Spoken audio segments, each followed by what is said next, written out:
Привет!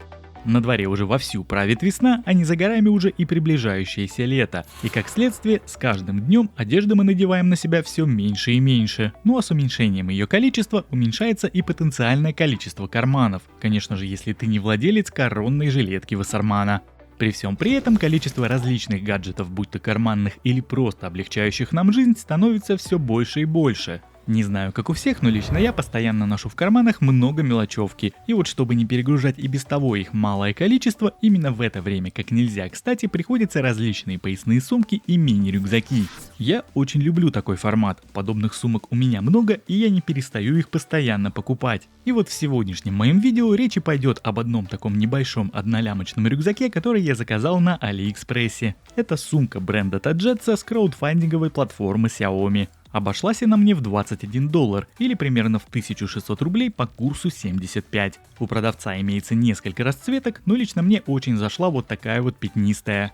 Сам по себе этот мини-рюкзак, иногда его буду называть все же сумкой, не такой уж и большой, как может показаться на первый взгляд, но лично мне разместить там всю свою мелочевку места хватает. Его габаритные размеры по длине, ширине и высоте составляют 200 на 80 и на 310 мм соответственно. В пустом первозданном виде он весит около полукилограмма. Пошив здесь очень качественный, ни одной торчащей нитки и ни одного кривого стежка я в своем экземпляре не нашел. В продаже имеется несколько расцветок, и вот если в остальных однотонных цветах поверхность панциря гладкая, то в моем экземпляре она покрыта тканью. И вот именно такое покрытие мне показалось чуть более практичным, ведь если обо что-то твердое случайно тирануться, что случалось уже неоднократно в процессе эксплуатации, то обидно будет получить на гладкой поверхности видимые царапины. Я этим рюкзаком пользуюсь уже больше месяца и уже успел ощутить всю прелесть моего покрытия. Сам так называемый панцирь здесь весьма твердый, что дает небольшую гарантию сохранности содержимого при легких ударах или падениях. И в силу того, что сейчас погода неоднозначная, очень кстати в рюкзаке предусмотрена влагозащита. Все молнии прорезинены и закрываются хорошо. В правом боку встроен вход USB-A, а внутри от него идет небольшой провод для подключения пауэрбанка. При желании можно воспользоваться данной функцией и заряжать свой смартфон на ходу. Фишка, конечно, далеко не новая, но в подобных маленьких сумках явление редкое. С левой стороны в торце обустроен дополнительный карман на молнии, в который с легкостью можно убрать смартфон.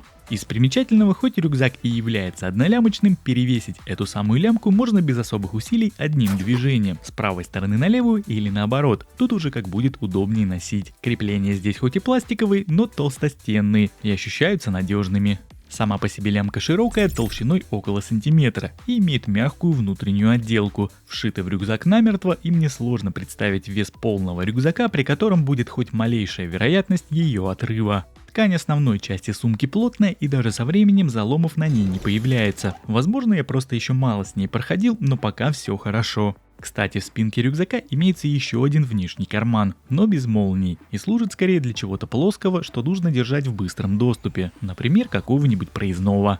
Внутри на противоположных стенках имеется два вшитых кармана. В тот, что ближе к спинке, можно с легкостью положить электронную книгу или небольшой планшет дюймов так на 8. Для примера у меня есть вот такой старенький 8-дюймовый Mi Pad 3 и книжка Kindle. Именно такие штуки туда влезают без проблем. Полноценный iPad, как это было показано на промо-картинках, разумеется, туда не войдет. Места здесь для него не так уж и много.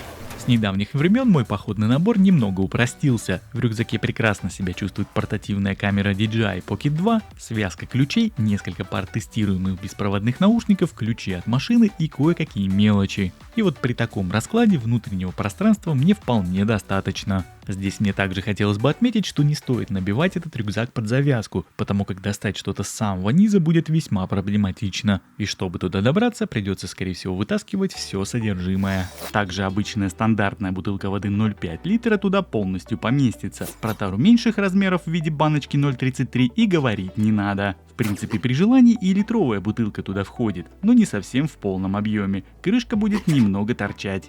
Ну а если же брать в целом, то для моих нужд сумка зачетная. По крайней мере, все, что мне необходимо или же может понадобиться, всегда под рукой.